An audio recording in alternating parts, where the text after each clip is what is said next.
The Postmaster General of the United States decides that he can make a name for himself by making the organization more efficient. So he looks at everything that's going on in the post offices throughout the country, and he realizes pretty quickly that most of the sorting is done by machines, and because it's automated, there's not a whole lot he can do to make changes there. But in many places in the country, the mail is still sorted by hand. So he sends out his people. He wants them to find the fastest mail sorter in the country, and as fate would have it, they find a young man in Gainesville, Florida, who is the fastest they've ever seen. So the Postmaster General flies down to Florida and goes into the post office in Gainesville, and he asks after the young man. They say, "Oh yeah, he's in the back, and he's the fastest we've ever seen."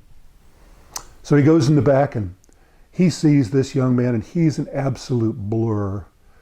The mail's flying out of his hands so fast he can hardly see it. Not only is it fast, but he's got style. He goes over the shoulder, around the back. Bam, bam, bam, bam, bam. The Postmaster General taps him on the shoulder, says, "Young man, I have a favor to ask. I'd like to study the way you do what you're doing and then copy that throughout the country to make the system more efficient. Would you let me do that?" The young man says, "No, sir." The Postmaster General says, "Why not?" The young man says, "Well, I'm going to get better."